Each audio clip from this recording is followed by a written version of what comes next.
And over at the asylum, Jesse Waters took gang violence on and used my hometown of Syracuse and their program to stop it to task with their right-wing agenda of lock everybody up, especially if they're black.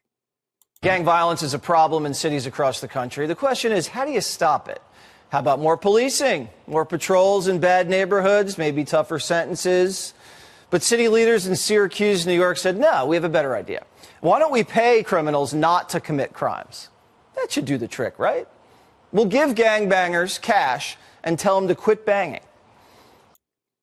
I'm sorry. I know you've asked me not to pause until they've finished talking, but there was so much in that 30-second clip that I just had to stop.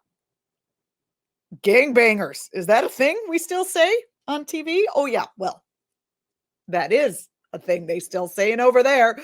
Oh, man. Just the way he frames the story. The whole program is about training people for jobs, getting them jobs, giving them mental health care.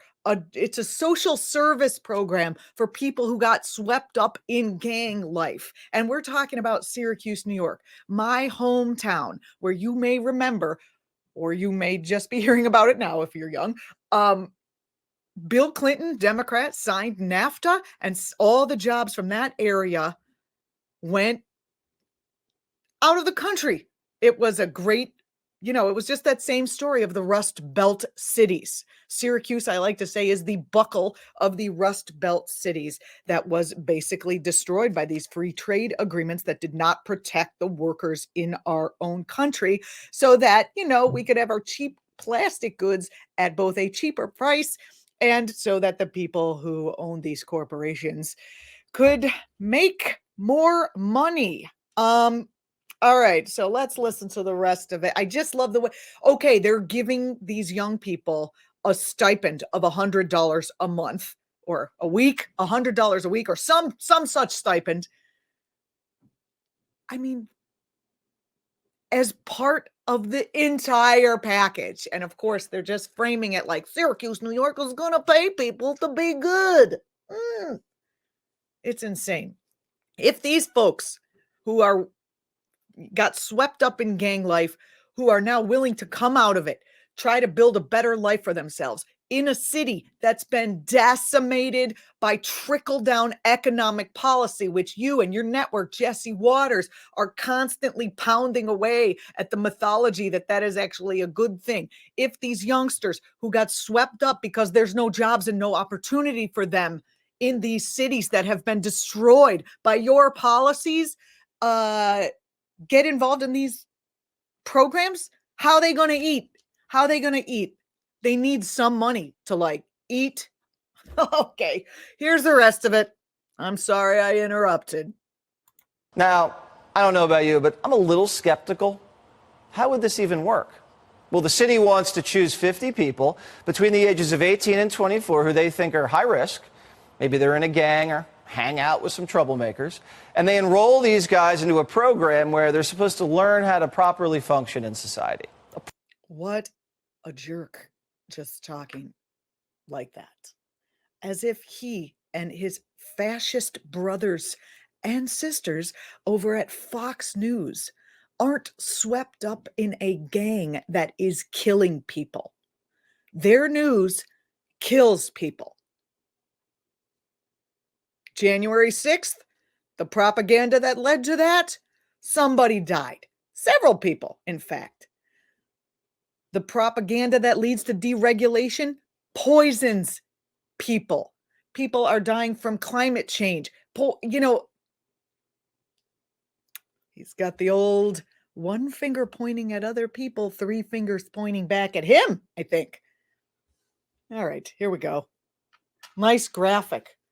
Gun, city, hoodie, black, total overtones. Awful. Program. If they take part in the program, cha-ching, $100 goes right into their pocket every week. Clifford Rhines, the founder. And a lot of mental health goes into their head every week. Of OGs Against Violence and supports the program being proposed.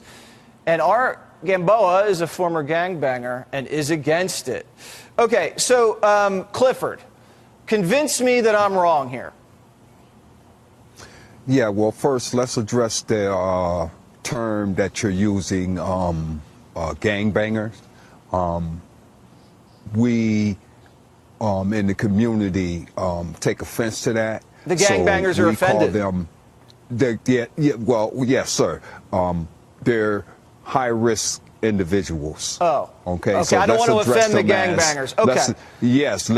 Let's address them as they are. Okay. Which is high-risk individuals. Okay. I didn't know they were that sensitive, but I will call them now high-risk individuals. Yes. All it's going to do is fuel crime, I think, because they're going to get the $100, probably go out and buy drugs with it, and then it's going to lead to crime. That's to an more crime. unfair assessment, sir. That's an unfair assessment. For you to say something like that is very disrespectful.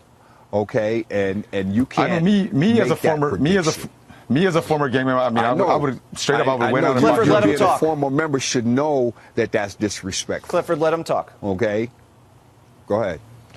So I believe investing the money in the programs would be a good option. But as far as paying them to not commit crime, like they're just going to run with the money, I think. Wow. Classic Fox News. Classic Fox News. What else needs to be said? Say it in the comments. I look forward to reading them as per usual. I'm Julianna Forlano. You can find me here on the Political Voices Network. You can find me on Twitter if you can still stomach Twitter. And I have a YouTube channel called Julianna Forlano Live where I occasionally say other things. Thanks so much for watching. I look forward to seeing you next time.